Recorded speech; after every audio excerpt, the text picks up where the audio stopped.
অফুরন্ত সম্ভাবনার দেশ আমাদের এই বাংলাদেশ। দেশের মানুষের খাদ্য চাহিদা পূরণ করার লক্ষ্যে অক্লান্ত পরিশ্রম করে আমাদের কৃষক কিষানি ও খামারিরা, যারা সারা বছর রোদে পুড়িয়ে মাটির বুক ছিঁড়ে ফসল ফলায় আপন মমতায়, যাদের শরীরের মাটির গন্ধ পাওয়া যায়। সেই সব কৃষক কিষানি ও খামারিদের সফলতার গল্প তুলে ধরতে গ্রামগঞ্জে ছুটে চলি আমি কামাল আহমেদ।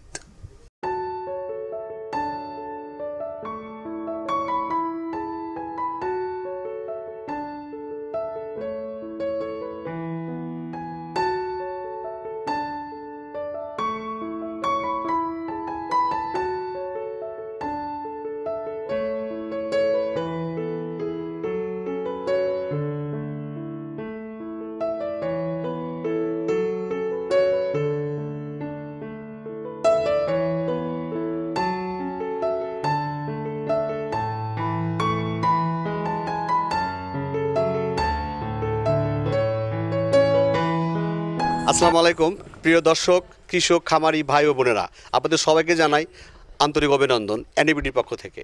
আমি আসলে আজকে আসছি সেম একদম কিশোরগঞ্জ জেলার করিমগঞ্জ উপজেলার করিমগঞ্জ ডেইরি ফার্মে। আসলে মেনু ভাই নামে যে মালিকটা, যেখানে আমি আসছি, আসলে দেখেন উনি এই উপজেলার নামে ওনারা ফার্ম করছে। হ্যাঁ, করিমগঞ্জ উপজেলার ডেইরি ফার্ম। আসলে চলুন আমরা সেই করিমগঞ্জ উপজেলা ফার্মের সেই মিনু ভাইকে দেখি আর তার ফার্মটি দেখি আর তার সাথে বিস্তারিত কথা বলি। এই মিষ্টি দিয়ে উনি সেই উনার তৃপ্তি মিষ্টান্ন ভাণ্ডার আছে, নিউ তৃপ্তি মিষ্টান্ন ভাণ্ডার আছে, যেখানে উনি এই দুধটা নিয়ে উনি মিষ্টি তৈরি করে।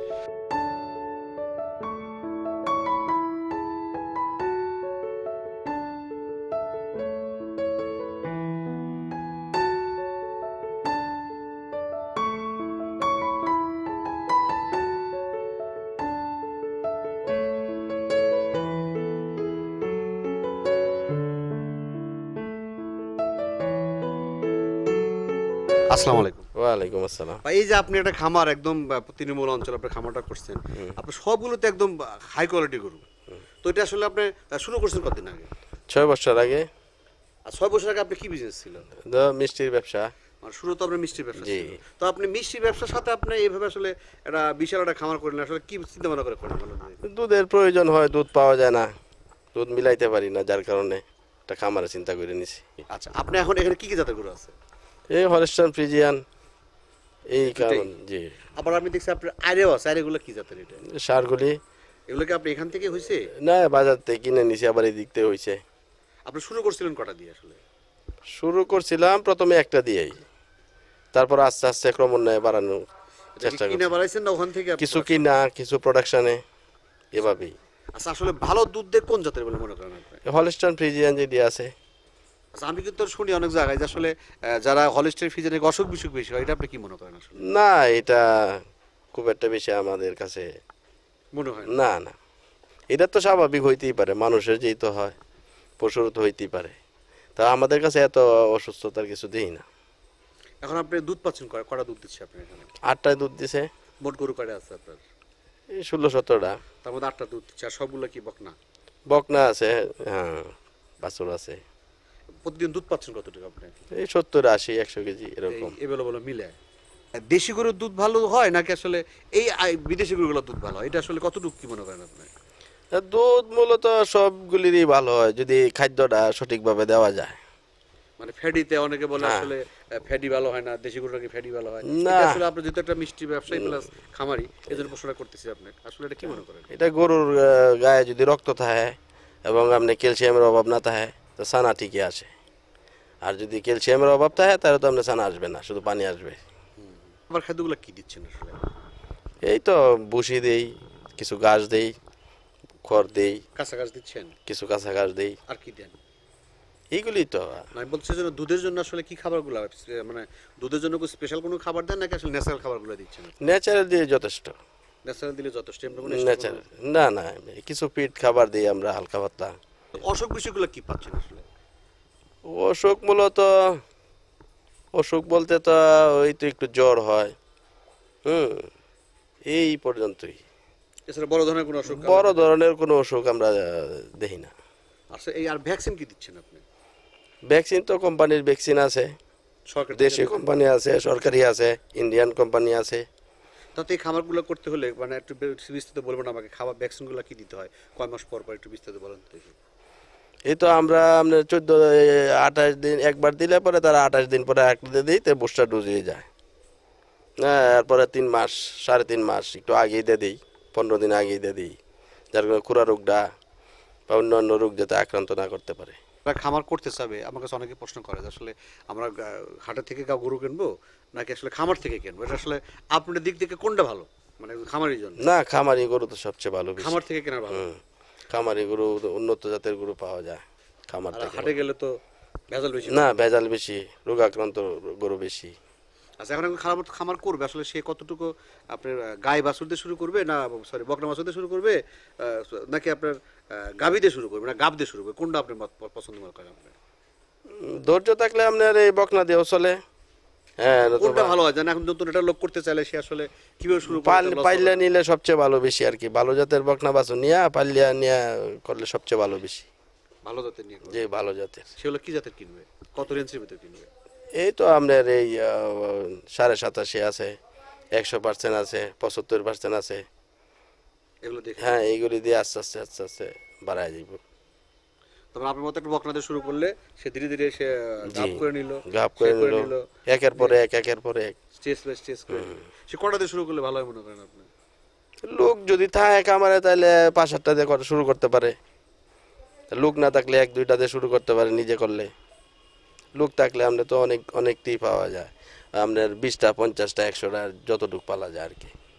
আমাকে অনেকে প্রশ্ন করছে আমাদের একজন যে আসলে যারা বিদেশে থাকে তারা আসলে ইনভেস্ট করতে চায় বাংলাদেশে, তো আসলে আপনি এই গাবিতে ইনভেস্ট করতে কতটুকু পছন্দ করেন, মানে কতটুকু আপনি সাজেশন দেবেন? গাভী দিয়ে ইনভেস্ট করলে তো ভালো, কিন্তু বাইরে যে দুধটা, এই যে পাউডার দুধটা, এটাতে তো আমরা মার খাইলে অনেক সময়। আচ্ছা আচ্ছা। হ্যাঁ, এই দুধটা আসাতে আমাদের অনেক সমস্যা হয়ে যায়। অনেক সময় দেখা গেছে 30 টাকা কেজি দুধ বিক্রি করার লাগে।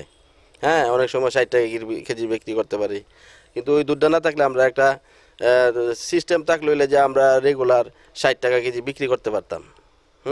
তা আমাদের পোষায় যেত।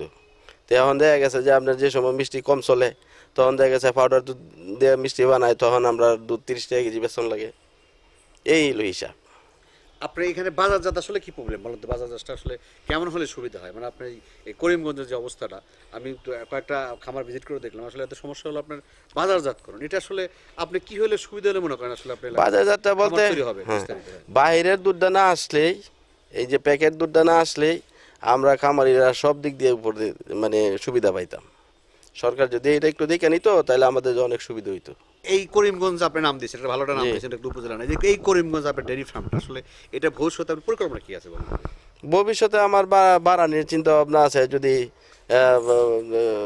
দেশের পরিস্থিতি ভালো থাকে, মানুষ যদি দুধ খাওয়ার দিক দিয়ে আগ্রহী থাকে, হ্যাঁ সবাই এই আর কি, যাতে কোনো রকম আমরা চলে ফিরে যাইতে পারি। যারা বিদেশে আছে ইনভেস্ট করতে চায় বা যারা বেকার আছে দেশে, তাদের জন্য আসলে কি পরামর্শ দেবেন এই খামার ব্যাপারে? কতটুকু উৎসাহিত করবেন? খামারের ব্যাপারটা হইল ইনভেস্ট করা যায়, কিন্তু এটা ধরে রাখাটা খুব কঠিন হয়। এটা ইনভেস্ট করলে নিজে থাকতে হবে, নিজের কাজ করতে হবে। এরকম হিসাবে যদি করতে পারে তাহলে লাভবান আছে। আবার দেখা গেছে যে আমরা প্রতি বছরই আমরা 25টা 30টা সার বানাই, সার বানায় পরে বাজারে বিক্রি করতে নিতে গেলে দেখা গেছে যে বাইরের থেকে সার আসতেছে, ইন্ডিয়া থেকে আইতেছে, এই মায়ানমারতে আইতেছে। হ্যাঁ, এই সব সার যে সময় বেশি আকারে আসে, তখন দেখা গেছে যে 1 লাখ টাকা সার আমরা 50,000 টাকা বিক্রি করানো লাগে। তা আমরা লাভের অংশ তো আমরা থাকে না, আমরা হিসাবে লস। যেমন এই বছর আমার লস, ঢাকা থেকে গরু ঘুরে আনার লাগছে, গরু নেই না। এই বছর আপনার কটা গরু ছিল? আপনার ও ষাঁড় গরু কটা ছিল? সার গরু আসছিল, এবার নিয়েছিলাম আমি 3 গাড়ি গরু নিয়েছিলাম 60-65 কি আপনার পালিত গরু নাকি? কিছু পালিত ছিল, কিছু কিনা ছিল। আচ্ছা, মানে আপনার সাথে গরু বিজনেস আপনার আছে পাশাপাশি? গরু বিজনেস আছে। আমরা পাকা আমরা এক্সপার্ট লোক। হ্যাঁ, আমরা এই কুরবানি দিলে আমরা কিছু গরু কিনি এবং ঘরের যে পালিত থাকে এগুলি নিয়ে ঢাকা অথবা সিলেট বিভিন্ন জায়গায় আমরা যাই। তো বাইরের গরুটি আসলে পরে আমরা আর এটা বেচাটা আর সম্ভব হয় না, কারণ তার সস্তা দামে গরু কিনে আনতে সস্তা দামে বিক্রি করে দেয়, গরু জায়গা বেশি হইয়া তখন আর দেখা গেছে এটা আর বিক্রি করা যায় না, তো লাভের আর কোনো হিসাব থাকে না, তখন লস হয়। আচ্ছা, আপনি একটু মোবাইল নাম্বারটা বলেন। 01718 472 777। আচ্ছা ঠিক আছে, আপনি সময় দিচ্ছেন, আসলে একদম ব্যস্ত লোক, তো আমার সাথে ধন্যবাদ।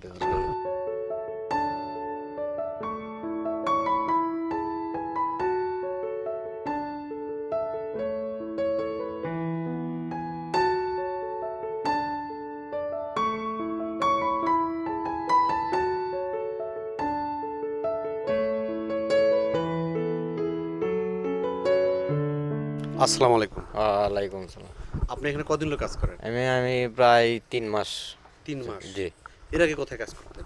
এর আগে গৃহস্থী কাজ করতাম, আমি এনে কাজ করি মানে নাই। খামারের অভিজ্ঞতা আপনার নাই? জি না। কিন্তু আপনি নতুন এসে পারতেছেন, এতগুলো গরু সামলাতে পারতেছেন। ইনশাল্লাহ পারতাছি। আচ্ছা, এখন সকালে আপনি খাইতে দেন কি বলেন তো দেখি আসলে? সকালে দেই, এই ভুসি দেই, আবার সকালে ভুসি খাওয়ায়া এই গাই দয়া আবার এই বন দেওয়ার পরে গরুরে গোসল দিই, গোসল দিলে গরু 2-3 ঘন্টা আরাম করে, আরাম করার পরে আবার এই বিকালে পানি দিই, ভুসি দেই, গাই দয় বাজারে যায়, আবার রাত্রে আয়া এই 9টায় পানি দেই, বন দেই।